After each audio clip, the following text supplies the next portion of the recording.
أعوذ بالله من الشيطان الرجيم بسم الله الرحمن الرحيم ومنهم الذين يؤذون النبي ويقولون هو أذن قل أذن خير لكم يؤمن بالله ويؤمن للمؤمنين ورحمة للذين آمنوا منكم والذين يؤذون رسول الله لهم عذاب أليم يحلفون بالله لكم ليرضوكم والله ورسوله أحق أن يرضوه إن كانوا مؤمنين صدق الله العظيم۔ منافقین کا طریقہ کار یہ ہوتا تھا کہ جب بھی جہاد کا موقع آتا یہ ڈر کے مارے جناب نبی کریم صلی اللہ علیہ وسلم کے پاس آتے اور آ کر آپ کے سامنے عذر کرتے، اپنی مجبوریاں پیش کرتے کہ بھی ہمارا تو یہ مسئلہ ہے، ہم نہیں جا سکتے، ہمارا یہ مسئلہ ہم نہیں جا سکتے۔ تو آپ علیہ الصلوۃ والسلام ان کی مجبوریوں کو سنتے اور سننے کے بعد انہیں اجازت دے دیتے، ٹھیک ہے آپ نہ جائیں۔ اسی طریقے سے مسلمان بھی آتے ہیں، ان کی بھی اگر کوئی مجبوریاں ہوتی وہ بھی بیان کرتے ہیں اور آپ علیہ الصلوۃ والسلام انہیں بھی اجازت دیتے کہ ٹھیک ہے آپ کے مسائل ہیں، نہیں جا سکتے تو آپ نہ جائیں۔ منافقین کا تو یہ ہوتا تھا کہ وہ ڈر کے مارے نہیں جاتے تھے، خوف کے مارے نہیں جاتے تھے، اور ایک یہ بھی ہوتا تھا کہ وہاں جا کے لڑنا پڑے گا، جان جا سکتی۔ اب جب انہوں نے یہ طرز اختیار کیا، آپ علیہ الصلوۃ والسلام اجازت دیتے ٹھیک ہے نہیں جائیں، تو یہ کہنے لگے اس بات کو مد نظر رکھتے ہوئے کہ آپ علیہ الصلوۃ والسلام تو کان ہیں، وَيَقُولُونَ وَأُذُنٌ، آپ تو کان ہیں۔ کان کا مطلب یہ کہ آپ تو کان کے کچے ہیں، جو بات آپ کو کہی جائے آپ مان لیتے ہیں۔ تو یہ جی وہ غریب طریقہ ہے، ہم جاتے ہیں ہم کہتے ہیں نہیں جانا، آپ کہتے ہیں ٹھیک ہے۔ مومن جاتے ہیں وہ کہتے ہیں ہم نے نہیں جانا، آپ کہتے ہیں ٹھیک ہے۔ مطلب جیسے ایک عام آدمی ہوتا ہے کہ اس کو کچھ بھی کہیں وہ مان جاتا ہے، تو یہ ان کے ذہن میں یہ تھا کہ یہ بھی بس ٹھیک ہے، کچھ بھی ہم کہہ دیں تو یہ مان جاتے، تو کوئی ایسی بات نہیں ہے۔ حالانکہ مسلمانوں کی جو مجبوری ہوتی تھی وہ حقیقی معنوں میں مجبوری ہوتی تھی۔ مسلمان یہ گوارا نہیں کر سکتا کہ آپ علیہ الصلوۃ والسلام تو جہاد کے لیے جا رہے ہوں اور مسلمان پیچھے رہے اور وہ اپنی جان کی فکر کرے، ایسا نہیں ہو سکتا۔ ہاں، منافقین کا یہ طرز رہا ہے۔ اب یہاں پر بھی جب یہ معاملہ چلا کہ منافقین یہ کہنے لگے یہ تو ہم جو بھی بات کہتے ہیں مان جاتے ہیں، اور یہ تو ہمارے لیے بڑی اچھی بات ہے کہ مومن بھی رہ جاتے ہیں پیچھے، ہم بھی رہ جاتے ہیں، ہمارے کیے کرائے کے اوپر بھی پردہ پڑا رہتا ہے۔ حالانکہ بات یہ ہے کہ جب منافق یہ بات کہتے ہیں، جھوٹ بولتے ہیں آ کر، اور آپ علیہ الصلوۃ والسلام انہیں اجازت دے دیتے ہیں، تو یہ ان کے لیے مزید وبال بن جاتا ہے۔ مزید وبال اس لیے بن جاتا ہے کہ آ کر جھوٹ بولا، اللہ رب العزت آپ علیہ الصلوۃ والسلام کو بتا دے دیتے کہ یہاں پر یہ معاملہ یہ کر رہے ہیں، یہ خرابی کر رہے ہیں۔ آپ علیہ الصلوۃ والسلام کو معلوم ہوتا تھا، اللہ رب العزت بتاتے تھے انہیں، تو یہ ان کے لیے مزید خرابی کا باعث بن رہا تھا۔ بجائے اس کے کہ یہ کہیں کہ یہ کان ہے اور یہ کان کے کچے ہیں، بات کو مان لیتے ہیں، کوئی بھی بات کرو۔ لیکن ایک آدمی میرے پاس آیا اور آ کر مجھے اس نے کوئی بات کی اور مجھے معلوم ہے کہ جھوٹ بول رہا ہے، اور میں اس کی بات کو کہتا ہوں ٹھیک ہے اگر آپ ایسا کریں تو ٹھیک ہے۔ ایک ہی چیز ہوتی ہے، ایک یہ ہوتی ہے کہ ایک آدمی آیا اس نے سچ بولا اور میں کہتا ہوں ٹھیک ہے آپ کی معاملہ ٹھیک ہے آپ کا۔ تو یہاں پر یہ مزید بڑی خرابی کی بات ہے، بہت زیادہ خرابی کی بات ہے کہ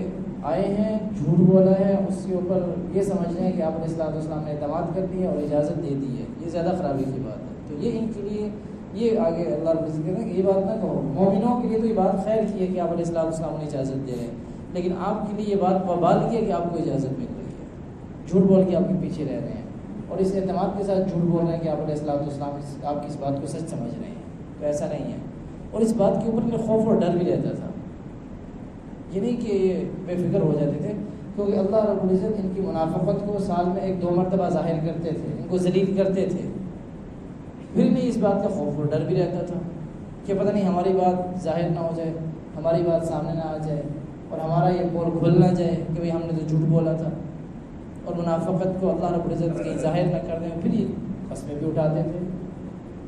یہ اللہ کی قسم ایسا نہیں ایسا ہے، اللہ کی قسم ایسا نہیں ایسا۔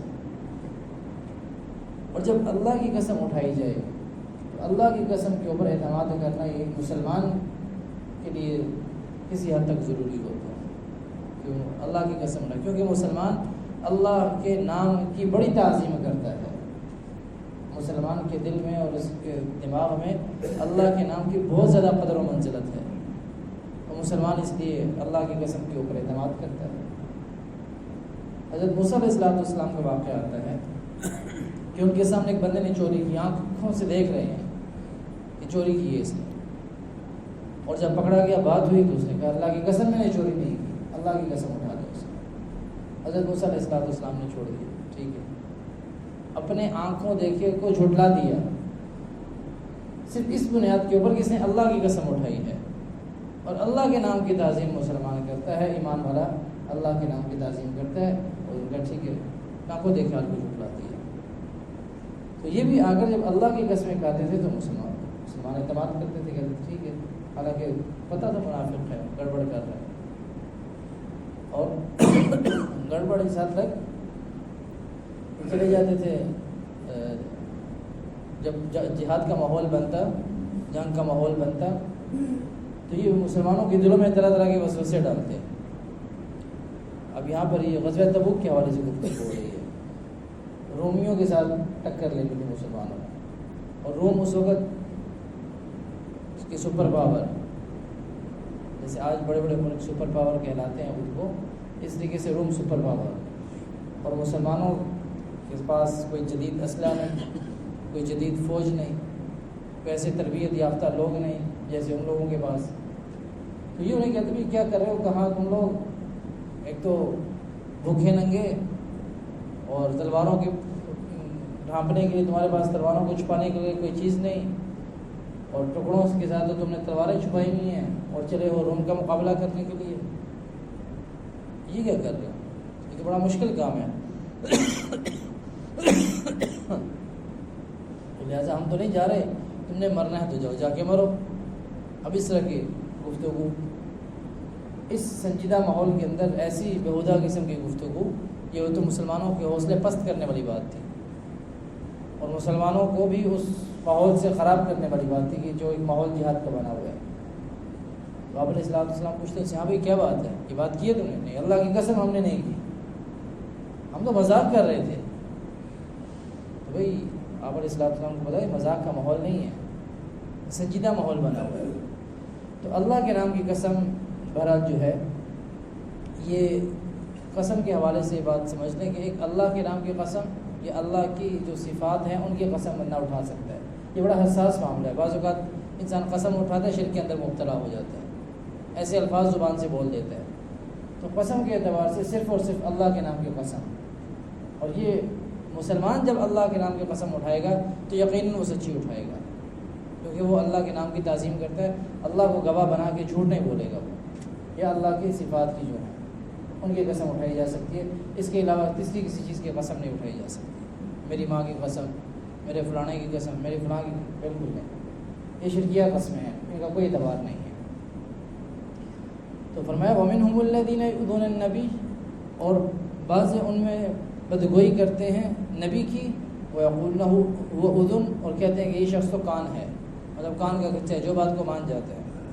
قُلْ أُذُنُ خَيْرٍ لَكُمْ يُؤْمِنُ بِاللَّهِ وَيُؤْمِنُ لِلْمُؤْمِنِينَ وَرَحْمَةٌ، تو کہ کان ہی تمہارے بھلے کے واسطے، یہ جو کان ہے یہ تمہارے بھلے کے واسطے ہے،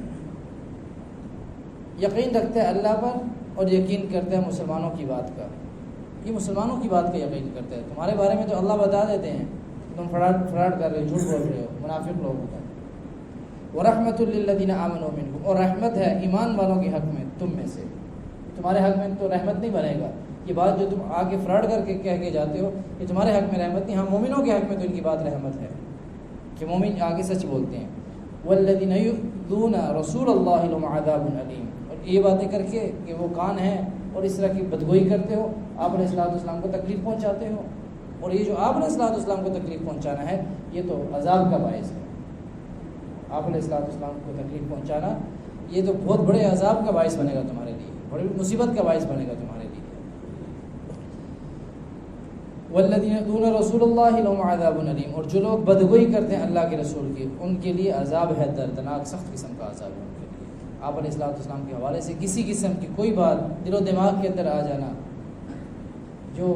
کسی بھی درجے کے اندر کم تر ہو، یہ مسلمان کے لیے بہت بڑے خسارے کی بات ہے۔ یحلفون باللہ لکم لیرضوکم، قسمیں کھاتے ہیں اللہ کی تمہارے آگے تاکہ تم کو راضی کریں۔ واللہ ورسولہ احق ان یرضوہ ان کانوا مؤمنین، یہ تو مسلمانوں کے آگے قسمیں اٹھا رہے ہیں، بھئی اصل راضی کرنے کا جو حق ہے وہ تو یہ اللہ کو راضی کریں، اللہ کے احکامات کی پابندی کریں، صحیح دل کے ساتھ ایمان لے کر آئیں، سچے دل کے ساتھ کلمہ پڑھیں۔ اصل تو حق یہ ہے کہ اللہ کو راضی کیا جائے، بندے کو راضی تو بندہ نہیں کر سکتا، یہ بات پکی ہے، بندے کو بندہ راضی نہیں کر سکتا، اللہ کو راضی کرنے کی کوشش کریں۔ واللہ ورسولہ احق ان یرضوہ ان کانوا مؤمنین، اور اللہ کو اور اس کے رسول کو بہت ضرور ہے راضی کرنا، ان کانوا مؤمنین، اگر وہ ایمان رکھتے ہیں، ایمان والے ہیں تو اللہ کو راضی کریں، اللہ کے رسول کو راضی کریں، یہ الٹی سیدھی حرکتیں چھوڑ دیں۔ الم یعلموا انہ من یحادد اللہ ورسولہ فإن له نار جہنم خالدا فیہا ذلک الخزي العظیم، زبردست قسم کا عذاب۔ کیا وہ جان نہیں چکے کہ جو کوئی مقابلہ کرے اللہ سے اور اس کے رسول سے تو اس کے واسطے دوزخ کی آگ سدا رہے اس میں، یہی ہے بڑی رسوائی،